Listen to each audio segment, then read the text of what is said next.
Hey, everyone. You throw another moon at me, and I'm gonna lose it.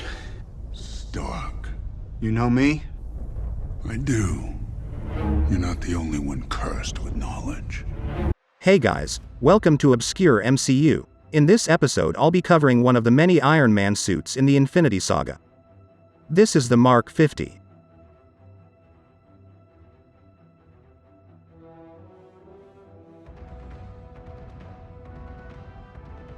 After the Sokovia Accords were put in place, the Avengers were fractured.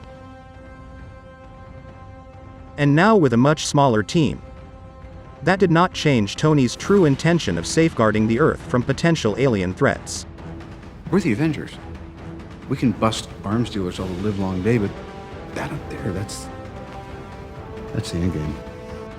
Luckily for Tony, during this 2-year period, he had a lot of time to further develop his technology, which was becoming increasingly more advanced with each suit. And just around that same time, Wakanda had revealed themselves and their technological capabilities to the world.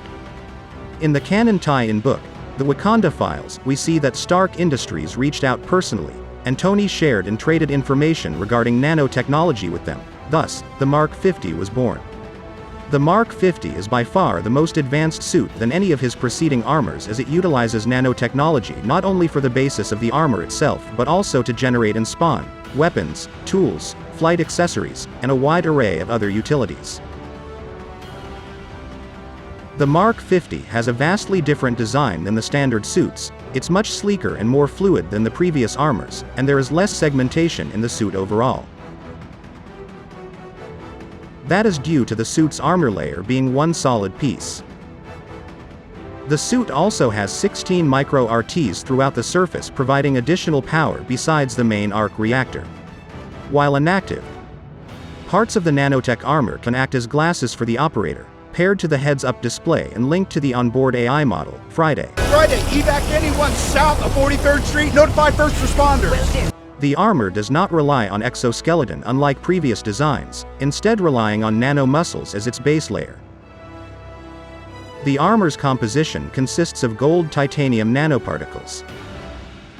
The entire armor is stored within a new removable arc reactor, which also serves as a storing unit for the nanoparticles, and can be deployed when needed. It's just a housing unit for nanoparticles. You're not helping. Despite the fact that the suit is composed of billions of nanoparticles, the suit possesses incredible durability, power and flexibility never seen in any of the other previous Iron Man armors. Mark 50 can be completely disintegrated and reshaped whenever the wearer desires. Tony usually uses this ability to remove the helmet for comfortable vision. The suit features multi-layer, single-piece construction which consists of neurological layer with plasma channels that works as a pilot armor control interface, power the repulsors and can be extended to power external modules, muscle layer that enhances operator's strength, an exostructure that safely connects muscle layer to the armor layer. Despite Friday's operating system disconnecting from the suit when Tony left the Earth's stratosphere due to the lack of internet connection, he was able to normally operate the suit's various functions thanks to the suit's neurological control interface. Now, if that wasn't crazy enough, let's get into the weapons and capabilities of the suit. And keep in mind, this is simply based on what was shown in the movie. It's very safe to assume the suit was capable of much more than was shown in Infinity War. The suit had the standard super strength and durability. The Mark 50 featured airtight seal and self-contained life support system, allowing Tony to travel both deep underwater and in the depths of space. The suit also carried an anti-phasing technology. Since the armor is a completely sealed one-piece surface, it prevents any sort of exposure of the internal components, preventing beings like Ant-Man from sabotaging the armor. The nanoparticles could also adjust and vibrate at specific frequencies, which prevents beings like Vision phasing through or into the armor. The Mark 50 features a surface reforming augmentation as well. While in combat, the suit can move nanoparticles to cover other body parts if there isn't enough to completely cover the operator. Nanoparticles, after moving from one place to another, can take up any shape of the new area it has been moved to. The Mark 50 contained hypervelocity flight. The armor is capable of flight at Mach 10 or faster with unibeam level feet thruster and advanced palm flight stabilizers, which makes it the fastest and most stable Iron Man armor to date. The suit also features external nanostructure deployment. This allowed the suit to shoot some of its armor material onto external objects to form structures to accomplish a wide variety of tasks, including a medical suture spray. As for its weapon systems, the suit had the basic repulsor blasts, micro lasers, grenade launchers, shoulder-formed micro-missile launcher, micro-missiles,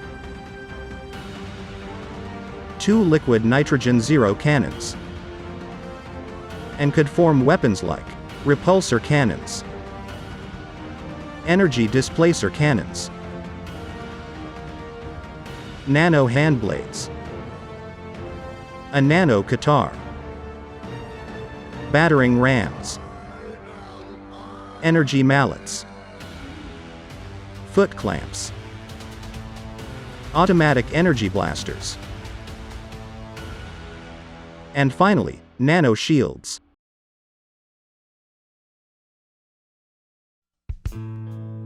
Despite Stark's best efforts, Thanos proved to be far too much for him. Therefore, Iron Man could no longer cover his entire body with the nanoparticles as the suit got more and more damaged. In the end, Thanos disarmed Iron Man and stabbed him in the stomach with the katar he had crafted as a last resort. After the snap and being stranded in space for weeks, Tony used the remaining nanoparticles to reform his helmet to record a message for Pepper. And later, back at Avengers HQ, he ripped off the empty housing unit and handed it to Steve.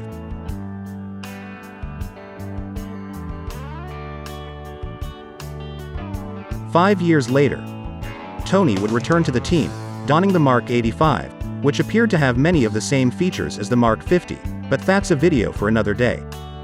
What are your favorite Iron Man suits in the MCU? Let me know in the comments, and please like and subscribe for more videos coming soon. Thanks for watching. Do it, Quill! I can take it. No, he can't take it. She's right, you can't.